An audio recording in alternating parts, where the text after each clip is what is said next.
S আলমের অধীনে নিয়োগপ্রাপ্ত ইসলামী ব্যাংকের সব কর্মকর্তাদেরকে ছাঁটাই করা হচ্ছে। এর ফলে সাম্প্রতিক সময়ে ইসলামী ব্যাংকে একটা বড় নিয়োগ বিজ্ঞপ্তি প্রকাশিত হয়েছে, যেখানে প্রায় ৩০০ থেকে ৪০০-র মতো ম্যানেজমেন্ট ট্রেনি অফিসার এবং অ্যাসিস্ট্যান্ট ট্রেনি অফিসার এরকম পোস্টে নিয়োগ দেওয়া হবে। কিন্তু বেতন অত্যন্ত কম, মাত্র ২৮,০০০ টাকা। যেখানে এটা প্রবেশনারি পিরিয়ড যখন পার হবে তখন বেতন প্রায় ৪০-৫০,০০০ টাকা হবে। যাই হোক, এটা খুবই রিস্ক একটা জব। এই ব্যাংকগুলি যে কোনো সময় বন্ধ হয়ে যেতে পারে, ইসলামী ব্যাংকগুলি।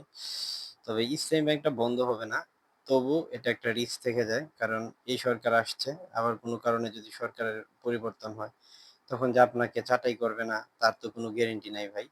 তো এই ইসলামী ব্যাংকে সহ অন্যান্য যে সকল ব্যাংক দেউলিয়া হওয়ার পথে, বিশেষ করে কোনো গ্রুপের নিয়ন্ত্রণে, এই সমস্ত ব্যাংকগুলিতে আপনারা নিজেদের কেরিয়ার গড়ার ক্ষেত্রে অবশ্যই সতর্ক হবেন। আজকে আওয়ামী লীগ আসবে আগামীবার আওয়ামী লীগ এসে জামাতের নিয়োগকৃত সমস্ত কর্মী বা অফিসারদেরকে তারা এই ছাঁটাই করবে। আর আওয়ামী লীগের নিয়োগকৃত এই এস আলম গ্রুপের নিয়োগকৃত ইসলামী ব্যাংকের যে সকল কর্মী বা অফিসার আছেন তাদেরকে এখন কিন্তু ছাঁটাই করতেছে এবং তাদেরকে পরীক্ষা নিতেছে। একটা নির্দিষ্ট পরীক্ষার মাধ্যমে তারা যদি উত্তীর্ণ হয় তাহলেই তারা ব্যাংকে চাকরি করার জন্য গণ্য হবে।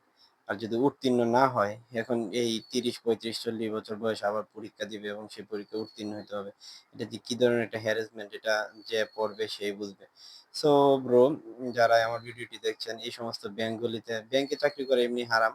তবুও আমি আপনাদেরকে বলছি যে এই সমস্ত ব্যাংকগুলিতে প্লিজ দয়া করে ইসলামী ব্যাংকের নাম নিয়ে কেউ জয়েন করবেন না।